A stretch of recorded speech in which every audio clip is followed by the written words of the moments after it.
Hello আসসালামু আলাইকুম, I am Samin Rahman Siam, signing in from Utrecht, Netherland. আর আজকে হইতেছে আমরা যেতেছি পোল্যান্ডে। এখানে আছে ইস্তেক রাসিন, হ্যালো, মারফুল শুভ, ব্যাঙ্গা সারিয়া, আর এই যে আমরা আজকে টোটাল যাবো 6 জন, আর 2 জন আসতেছে। ওরা হইতেছে ওদের আজকে ক্লাস ছিল না, তাই ওরা আসছিল না। যেহেতু আমাদের ক্লাস ছিল, তাই আর আমস্টারডাম ব্যাক না করে এখানে ওদের জন্য ওয়েট করতেছি। তো ওরা আসলে আমরা এখন একদম ডাইরেক্ট ইন্দোমান যাবো, ইন্দোমান থেকে পোল্যান্ডে। তো দেখতে থাকেন, ইনশাল্লাহ অনেক ফান হবে। এবং আর নেদারল্যান্ডে যে পরিমাণ শীত, চিন্তা করতেছি যে পোল্যান্ডে কি হবে। পোল্যান্ডে তো মানে কি শাহরিয়া, তোমার এক্সপেকটেশন কি? জি ভাই, ইনশাআল্লাহ ভালো কিছু আশা করতেছি, দেখা যাক কি হয়। কি ভালো কিছু? এখন তো যাওয়া হয়নি কখনো পোল্যান্ডে কিংবা ফার্স্ট ট্যুর নেদারল্যান্ডে, তো প্রথম আসলাম আর কি দেশ মানে থেকে। তারপরে ইউরোপ এখন আসার পরে first জি tour? জি জি ভাই, এজন্য। কি শো, তোমার এক্সপেকটেশন কি? আরে ভাই আমি খুব এক্সাইটেড আসলে। পোল্যান্ড যাওয়ার খুব ইচ্ছা, আর এখন তো স্নোফল হচ্ছে, সেক্ষেত্রে পোল্যান্ড গিয়ে আশা করছি যে ভালো স্নোফল দেখতে পারবো এখন। আর আমার লাইফে এটা ফার্স্ট স্নোফল হবে, তাই আমি খুব তুমি এক্সাইটেড। তো লাস্ট নাইটেও স্নোফল আর লাস্ট নাইটে যেটা স্নোফল ছিল সেটা ভাই আসলে খুব একটা ভালো ছিল না। Light. লাইট স্নোফল ছিল, যে কারণে আসলে আমাদের নেদারল্যান্ডে খুব একটা বেশি স্নো পড়ে না। আমরা যখন টিকিট কাটছিলাম তখন স্নোফলের সম্ভাবনা ছিল না, ওয়েদারে দেখছিলাম। তো এখন আনফরচুনেটলি না ফরচুনেটলি আমরা স্নো পেয়ে গেছি। হ্যাঁ, এখন আমরা আছি ইন্দোমান সেন্ট্রালে। আর এখানে আমরা আসছি মূলত খাবারের জন্য, কজ আমাদের ফ্লাইট 9টার দিকে, আর আমাদের নামায় দিবে হইতেছে রাত্রে 12টার দিকে। তো আমরা আসলে জানি না যে আমরা ওখানে নামার পরে খাবার পাবো কি না। তার জন্য আমরা এই ইন্দোমান থেকে লাস্ট মিলটা নিয়ে দিতেছি। আর আমরা খাইতেছি ক্যাপসালুন, যেটা হচ্ছে নেদারল্যান্ডের মূল ওয়ান কাইন্ড অফ জাতীয় খাবার। আর আমাদের মধ্যে 2 জন আছে যারা বিফ চিকেন কিছু খায় না, তারা গেছে হইতেছে কই গেছে, তারা চিকেনই খায়, সরি মানে তারা বিফ টিফ কিছু খায় না, তার জন্য তারা আছে কেএফসিতে গেছে। তো এখন হচ্ছে আমরা খাওয়া দাওয়া শেষ করে যেতেছি হচ্ছে এয়ারপোর্ট উদ্দেশ্যে। তো এই মুহূর্তে আমরা আমাদের ট্যুরমেট 6 জন একসাথে আছি, এই প্রথমবারের মতো এখানে সবাই আছে। আমরা আছি হচ্ছে ইন্দোমান সেন্ট্রালে। আর ইন্দোমান সেন্ট্রালের এই রোডটা পুরোটা সাজানো হয়েছে। আসলে Eindhoven is getting ready for Christmas. আর পুরো নেদারল্যান্ডটাই হচ্ছে ক্রিসমাসের জন্য সাজানো হইতেছে, আর ও 1 মাস আগের থেকে। আমরা এখন আছি ইন্দোমান এয়ারপোর্টের সামনে। তো আমি যেবারই নেদারল্যান্ডসের বাইরে যাই সেবারই বৃষ্টি হয়। যখনই আমার নেদারল্যান্ডের বাইরে যাওয়ার সময় হয় বৃষ্টি নামবে। লাস্ট বার্সেলোনা গেলাম, তখনও বৃষ্টি আসছে। কিন্তু আসলে আমি ভিডিও করতেছি ঠিকই, কিন্তু আসলে আপলোড হবে নাকি এটার কোনো সিকিউরিটি আমি দিতে পারতেছি না। মানে কয়েকটা ভিডিও আছে যেটা এডিটের আলসেতে আর আপলোড দিতে হইতেছে না। এই মুহূর্তে আমরা আমাদের সিকিউরিটি চেক শেষ করলাম। আর এবার হইতেছে আমার হেয়ার জেল লেগে দিছে। আমার হেয়ার জেলটা ছিল 150 গ্রাম, আর 100 গ্রামের উপরে লিকুইড অ্যালাউ না। আমি আসলে সেটা জানতাম না, তার কারণে আমার জেলটা রেখে দিছে। যাই হোক, কিছু করার নাই। আমরা এয়ারপোর্টের ভিতরে গিয়ে পড়ছি, ওই যে ওইখানে আমাদের ফ্লাইট মোটামুটি 35 মিনিটের মতো লেট করছে। যাই হোক, আমাদের জন্য ভালো হয়েছে কথা, আমাদের রাত্রে 11টার দিকে নামাই দিত। তো সেক্ষেত্রে আমাদের প্রায় অনেক 7-8 ঘন্টার মতো এয়ারপোর্টে পার করতে হতো, সেখানে 35 মিনিট কমে গেছে। ভালো হয়েছে, আল্লাহ যা করে ভালোর জন্যই করে। মানে এই এয়ারপোর্টটাতে কোনো বোর্ডিং গেট নাই, এখানে পায়ে এটা একদম বিমান সামনে যেতে হয় বিমান ওঠার জন্য। যাই হোক, নতুন একটা এক্সপিরিয়েন্স, অনেকটা বাংলাদেশের বিমানগুলোর মতো। তবে যাই হোক, মানে আমাদের ফ্লাইটটা হইতেছে এবার ইন্ডিয়াতে গেলে, ইন্ডিয়াতে অন্তত ওরা শাটল সার্ভিস দিয়ে অন্তত বিমান থেকে এয়ারপোর্ট পর্যন্ত নিয়ে যায়, কিন্তু এখানে তোমার বৃষ্টির মধ্যে দাঁড়িয়ে আছে। Hello, welcome to Krakow, Poland. আর এখানে নেদারল্যান্ডের থেকে অনেক অনেক বেশি ঠান্ডা। এখানে তো স্নো পড়ছে অলরেডি। আমার এখন স্নোফল হইতেছে না, বাট ওয়েদার -7 এরকম। But we are open, we are looking for snow. তো কি অবস্থা ভাই? ফার্স্ট অফ অল ল্যান্ড করার পরে যেটা ফিল হইতেছে, প্রচুর শীত ভাই। ভাগ্য ভালো, প্রপার বেস্ট পরে আইছিলাম, নাহলে অবস্থা খারাপ হয়ে যাইতো ভাই। আর আমার কথা হচ্ছে, পোল্যান্ড আমাকে রিজেক্ট করছিল, আর এই পোল্যান্ড আমাকে ভোগাইছে পুরো 1 বছর। Now I am here Poland. কি অবস্থা রেলে ভাই? ভাই ভালো লাগতেছে, ঠান্ডা একটু বেশি, বাকিটা ভালোই। এই যে আমাদের গ্যামলার ইস্তেক রাখছে। ফাইনালি আর আমাদের বাসের টাইম ওয়েস্ট করার একটা ভালো উপায়। যাই হোক, আমাদের বাসের আরো 3 ঘন্টা সময় আছে, তার জন্য যে জোয়ারি এটা ক্যারি করে সবসময়। যাই হোক, তবে আসলে আমরা অনেক বড় একটা প্যারা খাইতেছি ইউরো নিয়ে। এখানে ইউরো চলে না, আমাদের এখন কনভার্ট করতে হবে। তো আমরা আসলে বুঝতে পারতেছি না যে এয়ারপোর্টের আশেপাশের থেকে কনভার্ট করলে ভালো রেট পাবো নাকি বাইরের থেকে। বাট আমাদের ইমার্জেন্সি কিছু লাগবে। হেভি আমাদের বাস হিসাব করছে, আমরা এখন এখান থেকে ফ্লিক বাসে করে প্রায় 2.5 ঘন্টা জার্নি করে যাবো হচ্ছে জ্যাকোবানিতে। বাট দুঃখের বিষয় হইতেছে, আমাদের চেক ইন হোটেলে হইতেছে দুপুর 3টার দিকে। এখানে দুপুর না, এখানে 3টা, মানে প্রায় সন্ধ্যা হয়ে যায়। তো 3টার দিকে আমাদের চেক ইন, বাট আমরা এই 12 ঘন্টা এখন থেকে শুরু ধরলে 12 ঘন্টা আমাদের ঘুরতে হবে সারাত না ঘুমিয়ে। তো দেখা যাক কি হয়। আমরা আমার ফুডও নিয়ে খুব চিন্তায় আছি। এই যে আমাদের বাসটা এসে পড়ছে, বাই বাই, একদম সকালে যে জাকোবানিতে দেখা হবে। এই মুহূর্তে আমরা হইতেছে জাকোবানে স্টেশনে নামলাম। এই যে স্নো, এখন স্নো ফলে দিচ্ছে না, আবার এখানে অনেক স্নো জমে আছে এদিকটাতে। এখন আমাদের আসলে এখন হোটেলে যাওয়া লাভ নাই, আমাদের হোটেলে চেক ইনের টাইম হলো দুপুরের দিকে। আমরা ইনফর্ম করছি যে আমরা অনেক সকালে আসছি, বাট তারা বলছে যে তারা জানাবে। হ্যাঁ, আমরা এখন আছি জাকোবানের রেলওয়ে স্টেশনটাতে। আর এই ঠিক এই জায়গাটাতে হচ্ছে বাস স্টেশন। সূর্য না ওঠা পর্যন্ত এইখানটাতেই আমরা থাকবো। আর সূর্য ওঠার পরে আমরা আমাদের হোটেলে আবার কন্ট্যাক্ট করবো, যদি আমরা আমাদের ব্যাগগুলো রাখবো। তারপর আমরা আশেপাশে যে স্পটগুলো সেগুলোতে যাবো। আমরা আসলে যখন টিকিট কাটছিলাম আমরা এতটা স্নো আশা করছিলাম না। আমরা জানতাম যে লাইট স্নো হবে। আমরা মানে আনএক্সপেক্টেডলি অনেক বেশি স্নো পেয়ে যেতেছি। হ্যাঁ, আমরা এই মাত্র আমাদের সকালের খাওয়া দাওয়া শেষ করলাম। এখন আমরা যেতেছি আমাদের হোটেলের পাশে একটা পাহাড় আছে, ওইদিকে ওঠার জন্য। এই বাসাগুলোর পিছনেই ওই পাহাড়টা, দেখি ওইদিকে যাই। আর আমাদের হোটেল থেকে ফোন দিছিল, তারা 11টা বা 11:30টার দিকে আমাদের ইনফর্ম করবে যে আমরা ওই সময় চেক ইন করতে পারবো কি না। তো আসলে এই হোটেলে চেক ইনের জন্য আজকে আমরা জাকোবানি শহরের বাইরে যে স্পটগুলো আছে ওইগুলোতে যেতে পারতেছি না। বাট কালকে হইতেছে আমরা ওই শহরের বাইরে যে স্পটগুলো আছে, পাহাড়গুলো বা ওই যে লেকটা যে আছে সেখানে যাব। আজকে আমরা শহরের ভিতরে সব প্লেসগুলো এক্সপ্লোর করবো ইনশাল্লাহ। তো সবাই যেহেতু আরামে হেঁটে যেতেছে, আরামটা তো আর বেশিক্ষণ তো পাহাড়ে যাওয়ার আগে সামনে একটা খালের মতো আছে। আর ভিউটা দেখেন একবার, just look at the view man, look at the view.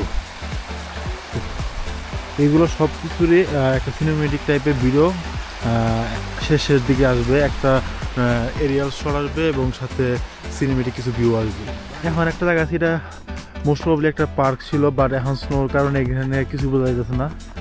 আর এটা অনেক সুন্দর, এমনি দেখে বোঝা যাচ্ছে না। এখন আমরা এখানে ড্রোন উড়ানো ট্রাই করবো, ড্রোনের একটা রিয়েল শট দেখবেন। আশা করি সুন্দর একটা ভিউ আপনারা দেখাতে পারবে এখান থেকে।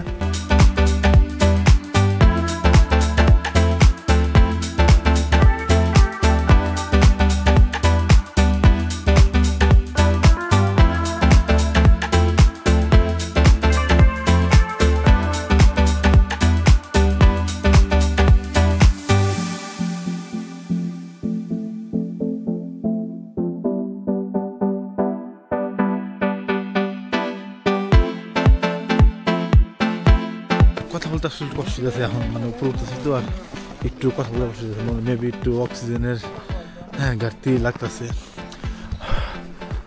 ক্যামেরা বোঝা গেছে নাকি জানি না, এই দিকটা পুরোটাই পাহাড়, এই দিক থেকে পুরোটাই পাহাড়। এদিকে ট্রেক করে ওঠাটা মানে নর্মাল শোতে পসিবল হবে না, কজ এখানে পুরাটাই দেখতে পাচ্ছেন যে বরফে ঢেকে গেছে। আসলে হাইকিংটা অনেক বেশি tough, specially when there is snowfall. এইখানেও আরেকটা ক্যানেল আছে, যেটা সম্ভবত ওই এদিকটা দুইটা ক্যানেল আসছে, এদিক থেকে একটা আসছে, ওই দিক থেকে আরেকটা আসছে। এটা সম্ভবত ওই দিকের যে পাহাড়টা ওইখান থেকে নেমে আসছে। আর এদিকে যত যাবে এদিকে হচ্ছে নিচু সমতল ভূমি বা নিচু ভূমি এইদিকে। আর এদিকটা হইতেছে এরপরে যত জায়গাগুলো আছে ম্যাপে দেখলাম সবগুলো হইতেছে পাহাড়ি অঞ্চল। এদিকে পুরা চারোদিকে শুধু সাদা সাদা, তাছাড়া কিচ্ছু নাই। আমরা মোটামুটি অনেকটা উপরে উঠে করছি, যতটা উপর ততটা অক্সিজেনের ঘাটতি দিতেছে। খুব একটা বেশি এটা উপরে না, তারপরে অক্সিজেনের ঘাটতি দিতেছে, কজ আমরা তো সচরাচর ওই সমতল ভূমিতে থেকে অভ্যস্ত আমরা। আর এইরকম মানে স্নোতে আমাদের তো খুব একটা বেশি অভ্যাস নাই, তাই হয়তো বা আমাদের একটু ব্রিদিংয়ের প্রবলেম হইতেছে। এই যে গাড়ির অবস্থা, মালিক হয়তো বা রাত্রে রেখে গেছিল, হ্যাঁ সকালে উঠাই অবস্থা হয়ে গেছে। আসলে যতটুকু শুনলাম 2 দিন আগেও এরকম স্নোফল হয় নাই, এই কালকে রাত্রে আর আজকে সকালে কিছুটা হইতাছে। আজকে তো একদমই লাইট, কালকে রাত্রে হয়েছে। এই একদিনের স্নোফলেই এই অবস্থা। আর এখন মাত্র নভেম্বর মাস, ডিসেম্বর মাস তো আসেই নেই। ভাবতেছি পিক টাইমটা, একদম শীতের পিক টাইমটাতে এখানে কী অবস্থা হবে। এখন তো হেঁটে যেতে পারতেছি। ও সামনে হইতেছে একটা ট্রেন, কেবল কার বা ট্রেন এরকম কিছু একটা আছে যেটা একদম পাহাড়ের উপরে যায়। আমরা এখন ওইখানে থেকে টিকিট কেটে দেখি এখন যাওয়ার ট্রাই করবো। মানে এখানে টিকিট সেল করতেছে 6228. But you pay separate, yeah?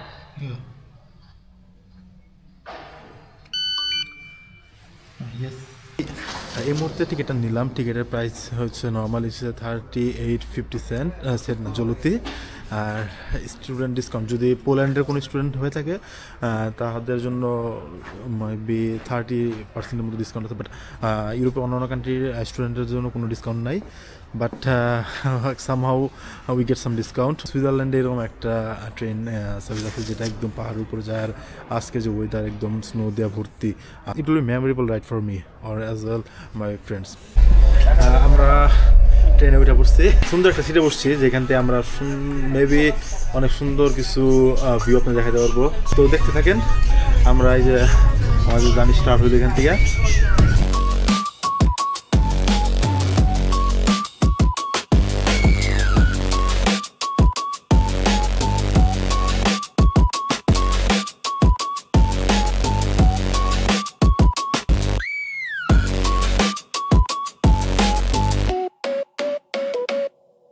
মানে পাইন বাগানের ভিতর দিয়া মানে অনেক উড়ছে, এটা আসলে বইলে বোঝানো যেতেছে না বা ক্যামেরায় দেখে বোঝানো যাচ্ছে না কত উড়ছে। আর এইখানে যে পাহাড়গুলো আছে এই পাহাড়গুলো আপনারা আসলে বুঝতে পারছেন না ক্যামেরাতে, শিওর মানে চোখের দেখা আর ক্যামেরা দেখা যে কত তফাৎ, এটা মানে বইলে বোঝানো যাবে না কত উপরে। মানে আমার দেখা দার্জিলিং এর পরে মেবি সেকেন্ড হাইস্ট পাহাড় এইটা। আমি এর থেকে বেশি বড় পাহাড় এই পর্যন্ত দেখিনি। আমি দার্জিলিং এ যেটা দেখছিলাম শিওর ওটা এর থেকে অনেক বড়, বাট এটা অন্যরকম। মানে এখন যে জায়গাটা আছে এটা ভিডিওটা কী করবো, ভিডিও করার মতো আমার কিছু নাই। মানে ভিডিও করলে মনে হচ্ছে লস হইতেছে, যতক্ষণ ভিডিও করতে লস হইতেছে। মানে কি বলবো, কি ভিউ ওই জায়গায় ভাই। হয়তো বা কিছুটা পাহাড় আন্দাজ করতে পারছেন এখানে, বা ক্যামেরায় অনেক ছোটো দেখা যায়, গোপ্রোতে আরও বেশি ছোটো দেখা যায়। আমি 2x ট্রাই করতেছি। হ্যাঁ 2xও খুব একটা বেশি ভালো দেখা যাচ্ছে না। আর মেঘের জন্য আরও একটু ছোটো লাগতেছে এই পাহাড়টাকে। আসলে বেস্ট আমার দেখা এখনো পর্যন্ত এটা বেস্ট একটা প্লেস। আমি সবার কাছ থেকে সবার এক্সপিরিয়েন্স জানতে চাই। প্রথমে শান্তিত মারুফ কি ভাই, টু বি অনেস্ট ভাই, আমি এখনো নিজের চোখে বিশ্বাস করাইতে পারতাছি না যে আমি এটা দেখতাছি। মাশাআল্লাহ, এর মতো ভিউ হয় না ভাই। এতদিন আমরা শুধু ভিডিওতে দেখছি, নিজের চোখে ছাড়া ভাই এটা ফিল করা সম্ভব না যে এটা কি।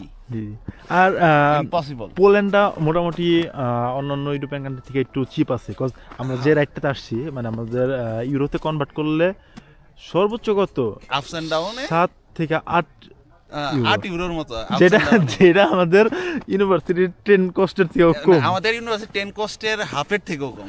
হ্যাঁ এটা যদি জাস্ট নেদারল্যান্ড হইতো at least 70 euro, at least 70 euro.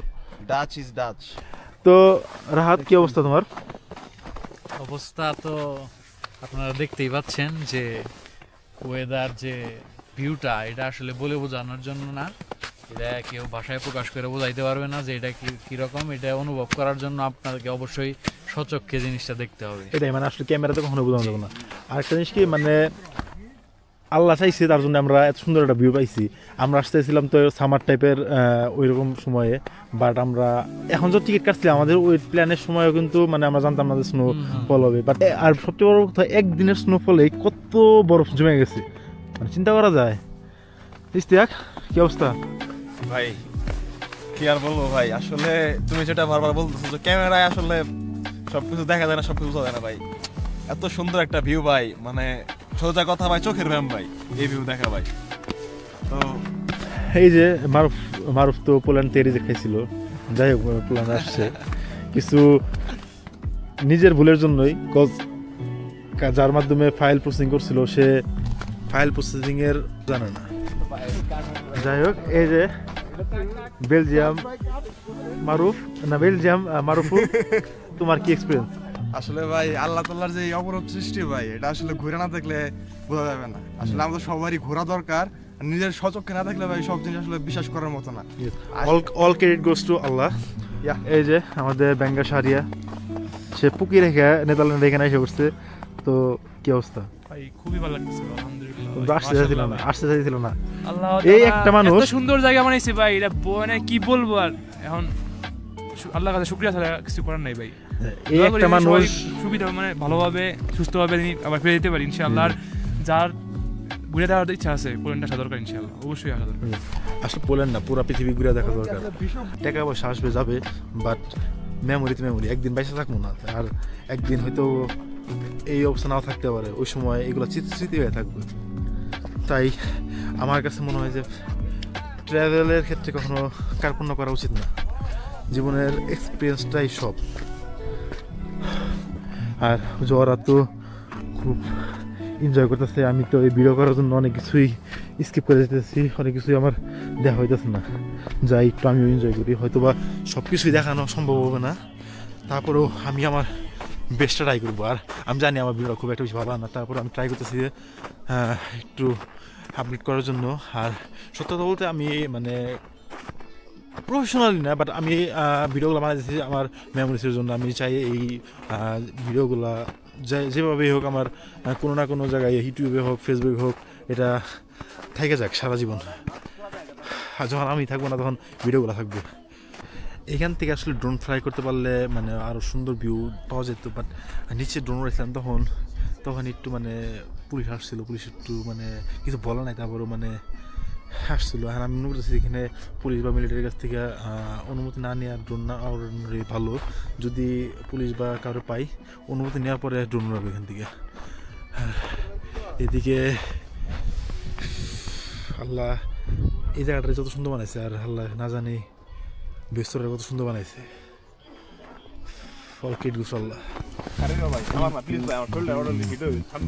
ও ব্যাংকা সারিয়া খুব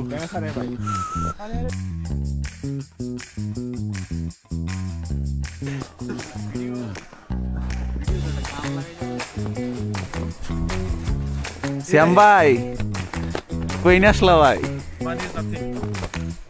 Sometimes money is everything, but in front of this view, money is nothing. When you are at the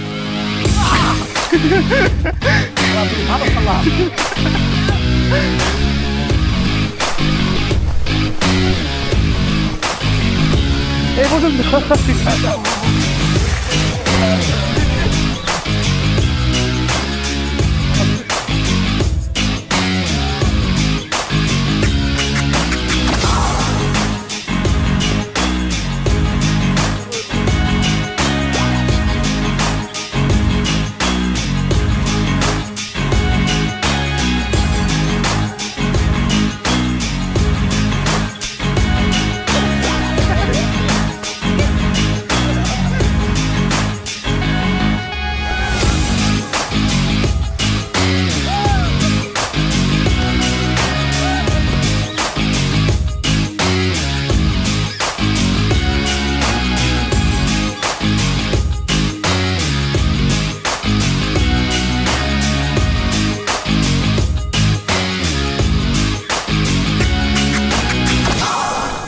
আর আমরা এখন যে পাহাড়টা যাচ্ছি সেটার নাম হচ্ছে গুব্বা লোকা।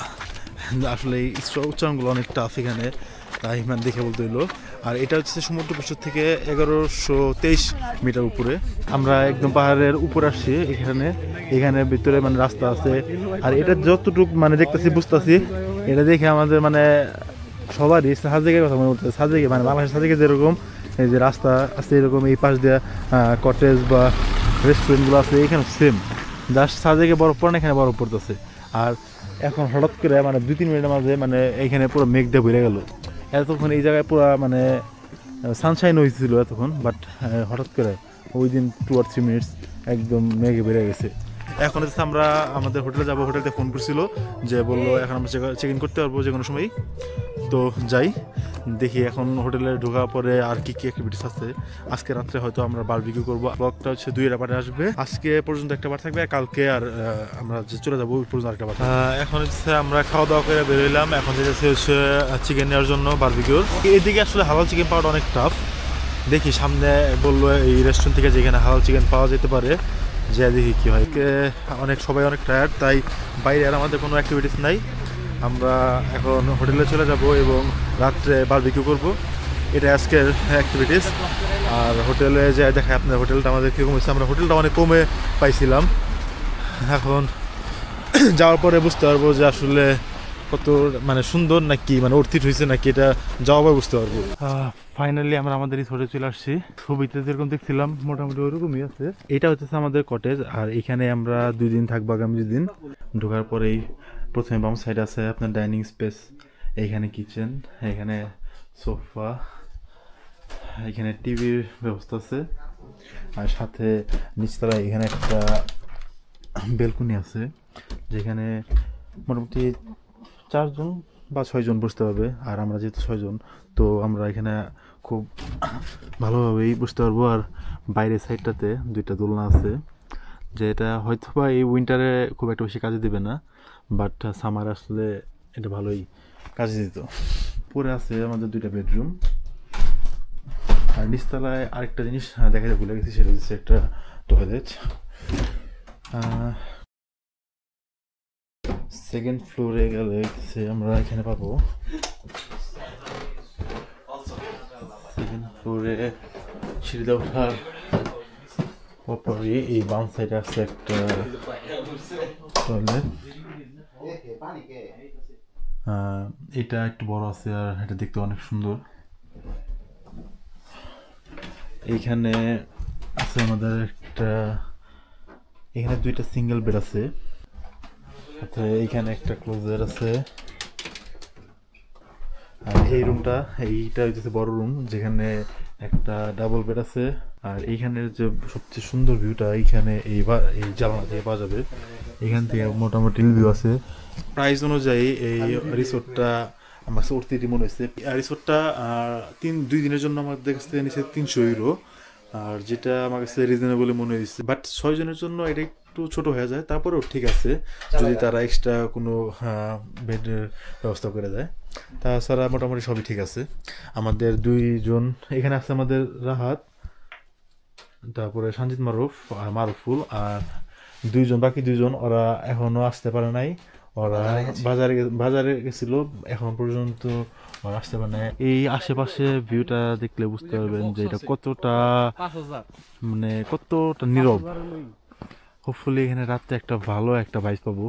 এই যে আমাদের শাহরিয়া, সে হইতেছে চিকেন ম্যারিনেট করে রাখছিল আর 1 ঘন্টা আগে। আমরা এখন হইতেছে আমাদের কটেজতে বেরোইছি, এই সামনে হইতেছে আমাদের গিল হাউস। বাট এখন লাইট স্নো সাথে বৃষ্টিও আছে, আর এখন শীতের পরিমাণটাও অনেক বেশি। আমরা তো ভাবছিলাম যে ওই সকালে যেমন আমরা এই হালকা একটা হুড়ি পুরেও সার্ভাইভ করতে পারছি, বাট এখন একটু এটা টাফ হয়ে যাইতেছে। তো বেশিক্ষণ বাইরে না থেকে একদম ডাইরেক্ট সরাসরি ভিতরে চলে যাই।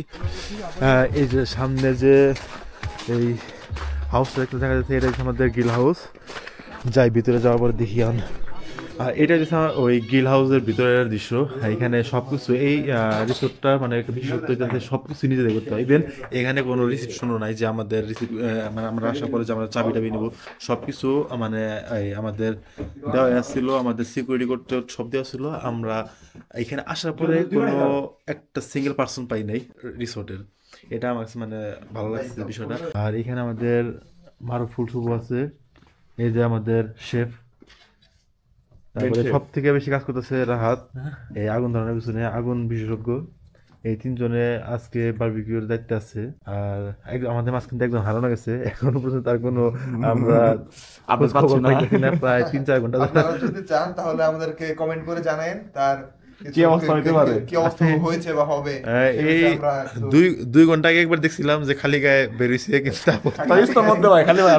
খালি পায়ে খালি গায়ে ঘুরতেছে বাইরে স্নোর মাঝে। তারপর থেকে খুঁজে পাইতেছি না আসলে এরকম এনার্জি কই থেকে পাইলো জানি না। আপনারা কমেন্ট করে জানাতে পারেন কই থেকে পাইছে যদি আপনারা জেনে থাকেন। আমাদের ফায়ার মেবি আমরা এই যে আমাদের আগুন বিশেষজ্ঞের কথা শুনো। ব্যক্তিগত আগুন থাকে। নিজের বুকের আগুন নিভাতে পারে না, সে কিভাবে এই আগুনকে কন্ট্রোল করবে? আমস্টারডামে একটা আগুন নাকি আসছে, তার আবার এক আগুনে চলে না, তার 3-4 আগুন একসাথে লাগে। এই তোমরা আগুন বিশেষজ্ঞের সাথে কথা শুনে নিও। তার ইনস্টাগ্রাম শোনাও।